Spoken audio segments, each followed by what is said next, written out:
La revue de presse d'Europe 1, Olivier Delagarde, en direct de Roland-Garros. Ce matin, une question traverse furtivement les journaux. Pourquoi tout ne se passe dans ce pays pas comme à Roland-Garros ? Et c'est vrai que le constat est saisissant entre les allées de ce stade de la Porte d'Auteuil parfaitement entretenu, ses massifs de fleurs. Et que dire de ce cours central où nous sommes, Dimitri, avec sa terre ocre finement tamisée, ses lignes blanches au cordon, les joueurs qui s'entraînent avec le doux bruit des balles. Un luxe, un calme et une volupté qui contrastent avec l'état de notre vieux pays. Et cela frappe Yves Tréhard ce matin. La France d'aujourd'hui ressemble à une chambre d'adolescents réfractaires au rangement, écrit-il à la une du Figaro. Et l'on sent que c'est du vécu pour l'éditorialiste. Tous les tiroirs sont ouverts, le lit n'est pas fait, le linge traîne partout, des tas d'objets divers jonchent le sol. Rapporté à notre pays, poursuit-il, cette description revient à énumérer tous les sujets que François Bayrou doit trancher ou affronter en ce printemps, sans en avoir les moyens, le pouvoir ou la volonté, ou les trois à la fois. Nul n'est capable de dire comment tout cela va finir.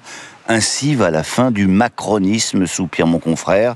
Le désordre est complet, l'immobilisme est en marche. Seul le rituel de la quinzaine de Roland-Garros reste inchangé, même si là encore, ajoute-t-il, l'après-Nadal ouvre une ère d'incertitude. Alors, le désordre est complet parce que les conflits sociaux se multiplient. Agriculteurs, ArcelorMittal, élus des petites communes, mais c'est surtout le conflit avec les chauffeurs de taxi qui retient l'attention des commentateurs, parce qu'il est à la fois emblématique d'un système de rente à la française, oui, vous savez, celui-là même que Emmanuel Macron avait promis de mettre à bas en arrivant à l'Élysée, et symptomatique du manque de courage politique français, qui semble être devenu le point commun entre les différents gouvernements, quelle que soit leur couleur politique. Parce que l'affaire semble entendue pour vos journaux.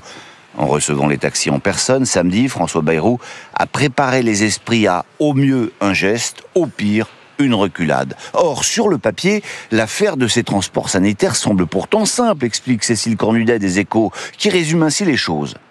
Des dépenses qui explosent, des abus, des taxis vivant d'argent public. Il ne saurait y avoir de réforme plus évidente à défendre. Céder là, ce serait céder sur tout. Et cela met en rage Rémi Godot de l'Opinion, parce que ce dossier est un test plus important qu'on ne le pense, parce que le risque n'est pas juste l'abandon des économies prévues, mais la perte définitive de toute crédibilité budgétaire, le signal de la faillite à venir, faillite d'un modèle social miné par une gratuité ad libitum, faillite d'un système de soins à irresponsabilité illimitée, faillite de l'État-providence inapte à gérer, faillite d'un pays sclérosé, incapable de réformes structurelles. Et le patron de la rédaction d'Opinion prévient, si le gouvernement lâche, il perdra à tout jamais le pouvoir de corriger ses défaillances, précipitant par là même la faillite budgétaire.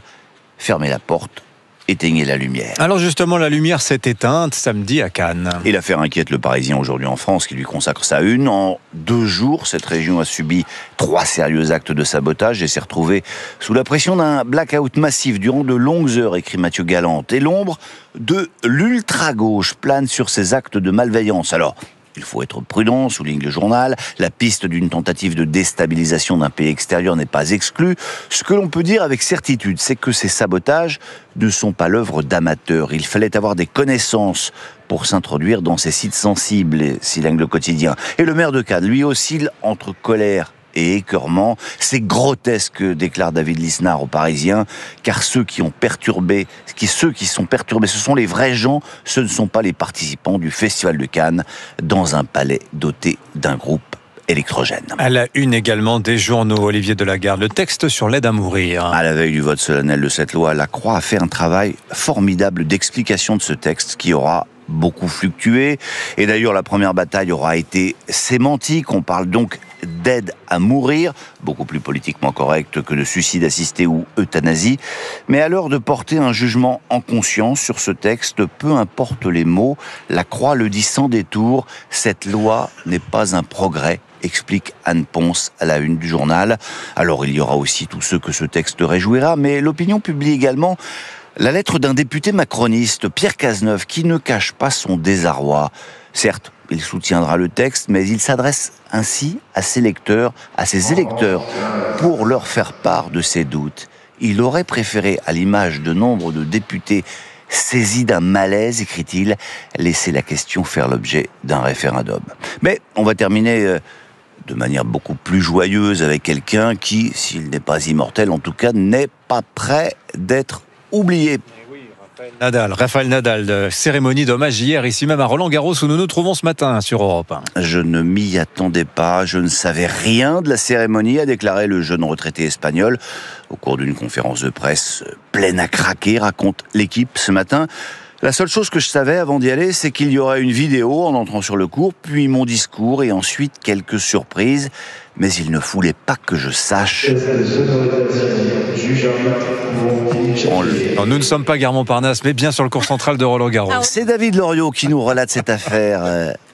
En fin d'après-midi, la cérémonie avait été minutée.